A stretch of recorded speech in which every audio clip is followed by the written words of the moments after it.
మీరు నా క్షేమాధారము నువ్వే ఈ జగతిలో.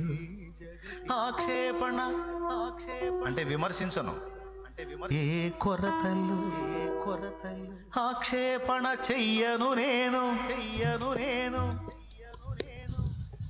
కలతలలో నేనున్న కలవరపడనయ్యా, నీ తలపులలో నేనున్న అంతే చాలయ్యా.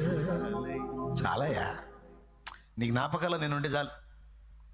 నువ్వు నాకు పలావు పెట్టావా, పచ్చడి పెట్టావా, వద్దు, ఏదో నువ్వే పెడతావుగా. పచ్చడి పెట్టావేంది అనను, పలావు పెట్టావు మంచోడివి అనను. పలావు పెట్టినా పచ్చడి పెట్టినా అసలు పస్తే ఉంచినా నువ్వు మంచోడివే, నువ్వు మంచోడివే, నువ్వు మంచోడు. నాకేమైనా నేనేమైనా నువ్వు మంచోడివే, నువ్వు నాకు ఇష్టమైన వాటి.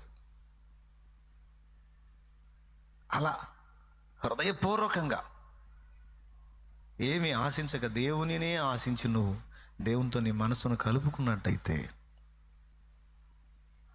ఇక తర్వాతే ఆయన చూసుకుంటాడు.